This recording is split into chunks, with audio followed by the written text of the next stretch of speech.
operation. They too, the Iraqi Security Force, Air Force, is conducting strikes. Haditha Dam is a critically important facility for Iraq. The airstrikes widened the U.S. campaign against the Islamic State fighters and have helped Iraqi and Kurdish forces and Sunni militias regain territory that had earlier fallen to militants. The Islamic State has overrun large areas of northern Iraq and declared a cross-border Islamic caliphate, including territory it controls in neighboring Syria. Meanwhile, a French journalist held hostage for months by Islamic extremists in Syria claims one of his captors was a Frenchman suspected of killing 4 people at a Jewish museum in Brussels earlier this year. Nicolas Emin and 3 other French journalists were held hostage for 10 months by Islamic extremists and were set free in April. Emin says he was held for a time with American journalists James Foley and Stephen Sokoloff, both of whom were recently executed by Islamic State militants. Police say 29-year-old Mehdi Namouche was one of a group of French nationals who had Islamic State connections. Emin says Namouche delighted in beating and torturing prisoners and beat him with motorcycle clubs. Namouche will appear in a Belgian court next week. The Belgian museum attack confirmed fears that Europeans who join extremist groups could return to carry out attacks at home. James Aiken, TVB News. Doctors Without Borders says plans to enforce a lockdown in Sierra Leone to contain the spread of Ebola will not work. Instead, it will increase fear among the population. The global medical charity Médecins Sans Frontières is skeptical about a 3-day lockdown plan unveiled by the West African nation of Sierra Leone, one of several countries battling an Ebola outbreak.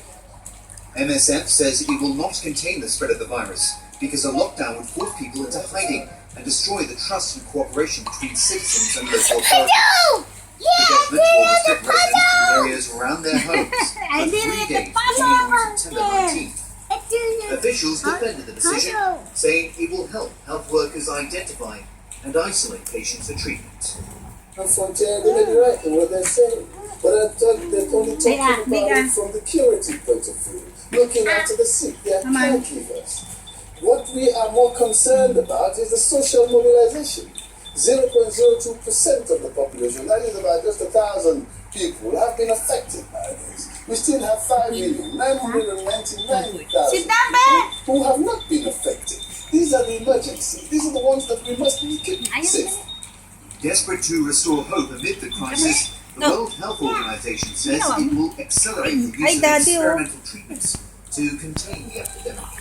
We agreed that whole blood therapies and convalescent serum may be used to treat Ebola virus disease, and that all efforts must be invested into helping affected countries use them safely. There was a consensus that this has a good chance to work, and that also this is something that can be produced now from the affected countries themselves. More than 6 months into the crisis, weak healthcare systems are struggling to get a grip on the disease, which has left more than 2,000 people dead. The WHO says it will take $600 million and many more months to bring this outbreak under control. Well done.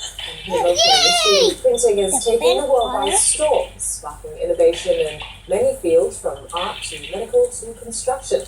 Cheaper, smaller printers are now available to home users to custom design items and products. But as Rani Santani reports, technology may pave the way for intellectual property theft. From tools and toys to models and jewelry, 3D printers allow anyone to design and create. It actually opened the freedom for the designer to come up with their innovative design. Because right now, using this 3D printing technology, designer will be able to visualize and touch or sense his product within a couple of hours.